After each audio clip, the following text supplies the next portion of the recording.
Hello everyone. आज हम 3 uses पढ़ने वाले हैं। हमारा पहला यूज रहेगा बेंट ऑन।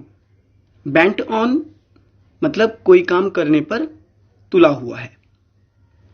दूसरा हमारा यूज रहेगा स्मार्ट एट, मतलब किसी काम को करने में माहिर है। थर्ड हम यूज पढ़ेंगे एबल टू, किसी काम को करने में समर्थ है या सक्षम है। तो चलिए शुरू करते हैं। Bent on. बेंट ऑन का मतलब होता है कोई काम करने पर तुला हुआ है। यूज की अगर हम बात करें तो सबसे पहले आपको एक सब्जेक्ट यूज करना होता है।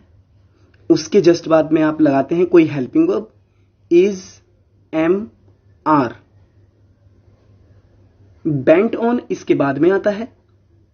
फिर आप यूज करते हैं वर्ब प्लस उसका ING form plus other words. बाकी जो बचे हुए दूसरे शब्द रह जाते हैं आप वहां पर उन्हें यूज करते हैं। एग्जाम्पल ले लेते हैं। सबसे पहला एग्जाम्पल है आपका, वह झूठ बोलने पर तुला हुआ है। He is bent on telling a lie. Next example की बात करते हैं। वह क्रिकेट खेलने पर तुली हुई है। She is bent on playing cricket. तो इस तरह से आपका कोई भी अगर सब्जेक्ट है आप उसे यूज कर सकते हैं। जनरली हम आई यूज करते हैं। आई के साथ में आपको एम लगाना पड़ता है। आई एम बेंट ऑन। अगर हम पास्ट टेंस की बात करें तो आप पास्ट टेंस में भी जा सकते हैं।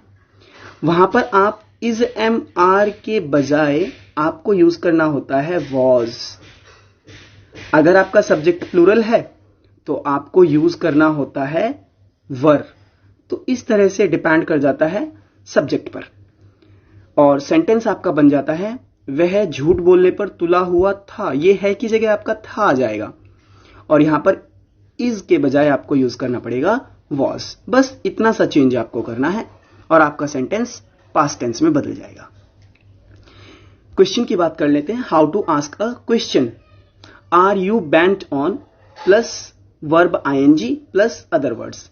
For example, are you bent on learning English. क्या आप इंग्लिश सीखने पर तुले हुए हैं? Yes, I am bent on learning English.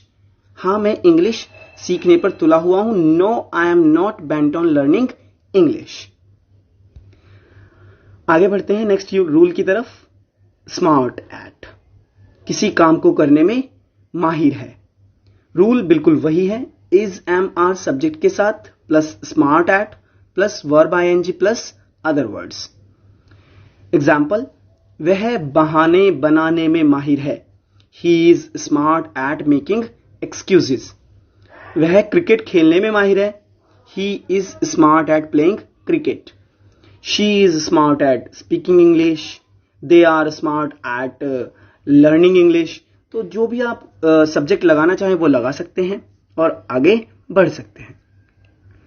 Next इसके क्वेश्चंस की बात कर लेते हैं। Are you smart at plus verb ING. Similar question you have to ask. Are you smart at learning English, speaking English? Yes, I am smart at speaking English. No, I am not smart at speaking English. इस तरह से आप question पूछ सकते हैं। Question पूछने के लिए आपको किसी पार्टनर की जरूरत नहीं है। आप खुद से ही क्वेश्चन पूछ सकते हैं, खुद को ही आंसर दे सकते हैं। और अगर आपके पास कोई पार्टनर है तो उससे अच्छी बात ही नहीं है। आप जैसे चाहें वैसे क्वेश्चन पूछ सकते हैं स्मार्ट एट को यूज करके। थर्ड रूल है हमारा एबल टू, मतलब किसी काम को करने में समर्थ है या सक्षम है। रूल बिल्कुल वही, is, am, are plus able to plus verb का first form plus other words. वह झूठ बोलने में, अच्छा सेंटेंस है हमारा। एग्जाम्पल है, मैं इंग्लिश बोलने में समर्थ हूं। I am able to speak English. वह कार चलाने में सक्षम है। He is able to drive car. मैंने अक्सर बच्चों को देखा है वो कैन बी के साथ में एबल टू यूज करते हैं और वो बिल्कुल गलत होता है।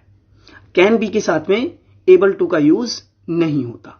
तो आपको ये ध्यान रखना है, ये sentence can be plus able to कभी भी कहीं पर भी यूज नहीं होगा, ना राइटिंग में ना ही स्पीकिंग में।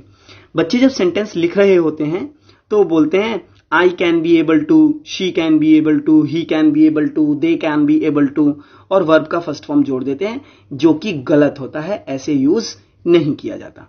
तो आपको ध्यान रखना है कि कैन बी के साथ में एबल टू नहीं आएगा, क्योंकि कैन का और एबल टू का जो मीनिंग है that is absolutely same.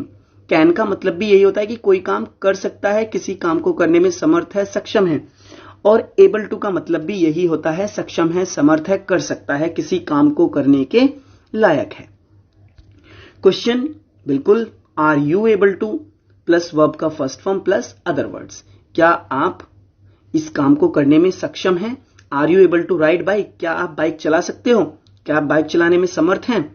Yes, I am able to ride bike, I am able to speak English. No, I am not able to ride bike. No, I am not able to learn English. No, I am not able to write English, etc. इस तरह से आप इसको use कर सकते हैं अपने daily routine में। Thank you very much for watching my video.